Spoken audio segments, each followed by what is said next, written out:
Hi అండి, అందరికీ good morning. ఈరోజు బీరకాయతో కర్రీ చేద్దాము.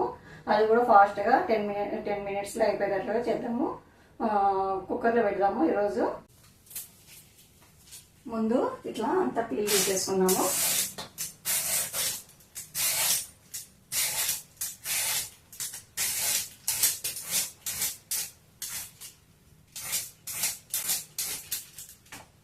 అయిపోయింది, కట్ చేద్దాము. ఇంకా ముందు స్టవ్ ఆన్ చేద్దాము. ఆన్ చేసి ఈరోజు కుక్కర్లో చేస్తానని చెప్పాను కదా, కుక్కర్ పెట్టుకున్నాము.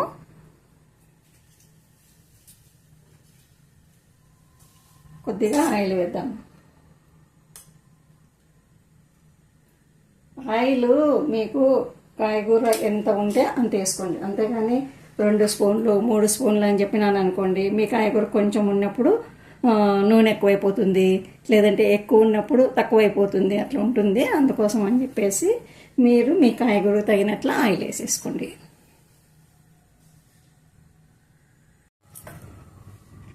బీరకాయలు ఇట్లా సన్నగా కట్ చేసుకోండి. కానీ మీరు కట్ చేసేటప్పుడు ఫస్ట్ బీరకాయలు చేదు ఉన్నాయా లేదా చూసుకొని కట్ చేసుకోండి. చేదు ఉంటే చేయొద్దండి, కర్రీ అంతా చేదైపోతుంది. అందుకోసమని బీరకాయలు మాత్రం తెచ్చుకుంటే ముందు చేదు ఉన్నాయా లేదా చూసేసుకోండి. టమోటా,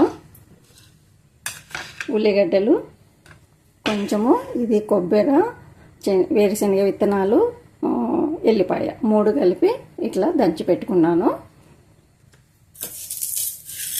ఇవి శనగబ్యాళ్ళు వేసుకుంటే కొంచెము పంటి కిందకి వస్తుంటాయి, బాగుంటుంది. ఇవి కూడా వేసేసుకోండి. దాంతోపాటు కొంచెము అల్లం వెల్లుల్లి, నేను ఇంతకుముందు మీకు చూపించినాను చూడండి, ఇది అల్లం వెల్లుల్లి. ఇది చూడండి అట్లనే తెల్లగానే ఉంది కదా, చూడండి. మీరు కూడా అట్లా పసుపు వేయకుండా చేసుకోండి. నేను ఛానల్లో పెట్టినాను ఆల్రెడీ, దీన్నైనా చూసుకొని అయినా చేసుకోండి మీరు. ఇంకా కారము, ఉప్పు, పసుపు మామూలే, రొటీన్, అవి తప్పదు. ఇంకా వేడైంది. దీంట్లో తిరువాత గింజలు అట్లాంటివి ఏమీ అవసరం లేదు. ఇవి ఒకటి వేస్తున్నాను. ముందు శనగబ్యాళ్ళు వేస్తున్నాను. కొంచెము కలర్ వచ్చేంత వరకు ఉంచుదాము. కలర్ వచ్చినాయి. ఇప్పుడు ఉల్లిగడ్డలు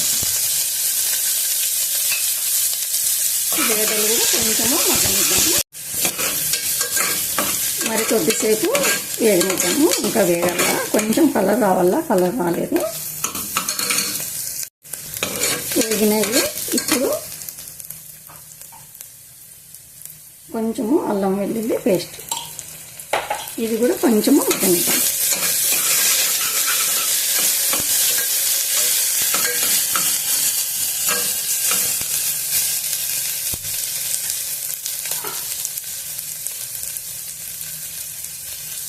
మగ్గిపోయింది. ఇప్పుడు బీరకాయలు వేసుకున్నాము.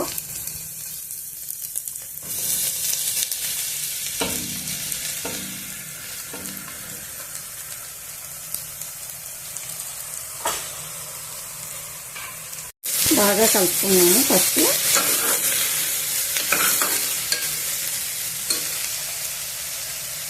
ఇప్పుడు టమోటా ముక్కలు,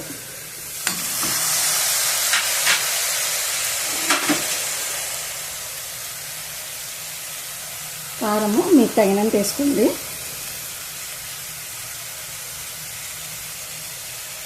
నేనైతే కొంచెం వేసుకుంటాను, కొంచెమే ఉన్నాయి కదా బీరకాయలు, అందుకే కొంచెం వేసినాను. మీరు మీ కాయగూర తగినంత వేసుకోండి. స్పూను 2 స్పూన్లు అనేది ఏమి ఉండదు. కొంచెము ఉప్పు,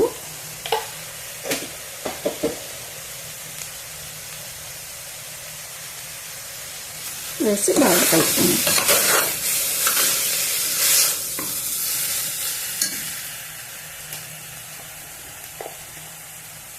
కొద్దిగా పసుపు, కొద్దిసేపు మగ్గనిద్దాము. కొంచెం సేపు మగ్గితే వాటర్ వస్తాయి కదా, ఆ వాటర్ని చూసుకొని మనము నీళ్ళు వేసుకోవాలా వద్దా చూసుకొని వేసుకోవాలి. అప్పుడు అంతవరకు వేసుకోవద్దండి, వాటర్ ముందే వేయద్దండి.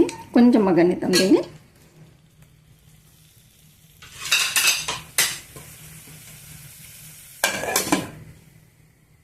మగ్గింటుంది.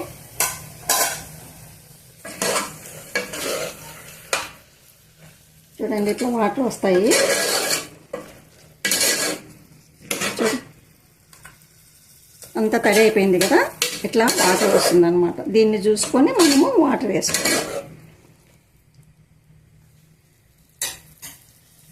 ఇప్పుడు దంచి పెట్టుకున్న కొబ్బరి, వేరుశనగ విత్తనాలు, వెల్లుల్లిపాయ పొడి,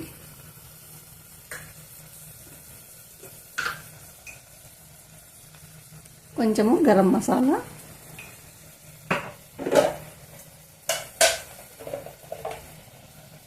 కొంచెము ధనియా పౌడర్. ఎక్కువ వేసుకోవద్దండి. బాగా కలిపేద్దాము.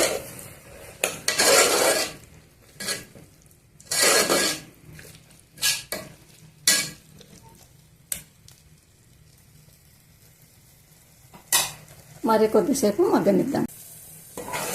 బాగా మగ్గిపోయింది.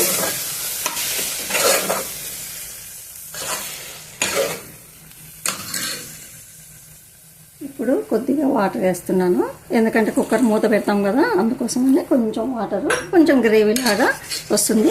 ఇది రొట్టెలేకి, చపాతీలేకి, అన్నంలేకి అన్నిట్లకి కూడా బాగుంటుంది. కొద్దిగా వేసుకోండి, ఎక్కువ వేసుకోవద్దండి.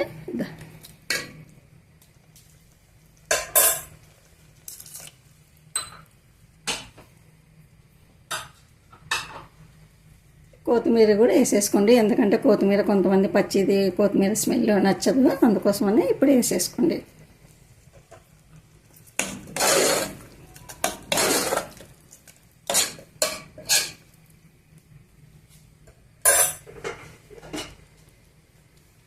ఇంకా మూత పెట్టేద్దాము. ఒక విజిల్ వస్తే చాలు, అంతే, బంద్ చేద్దాం. ఒక విజిల్ చాలు.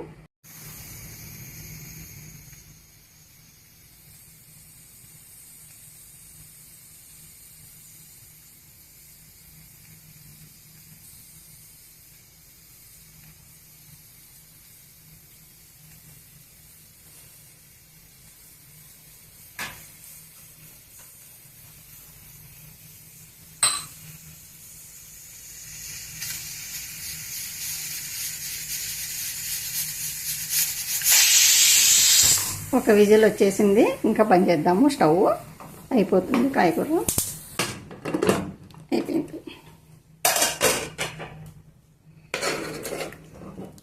ఇంకటే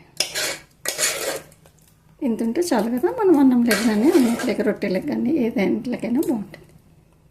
చూసినారు కదా ఎట్లా తయారు చేసి. చూసినారు కదండి బీరకాయ కర్రీ నేను ఎట్లా తయారు చేసినానో. తొందరగా 10 నిమిషాలు అయిపోయేటట్లుగా.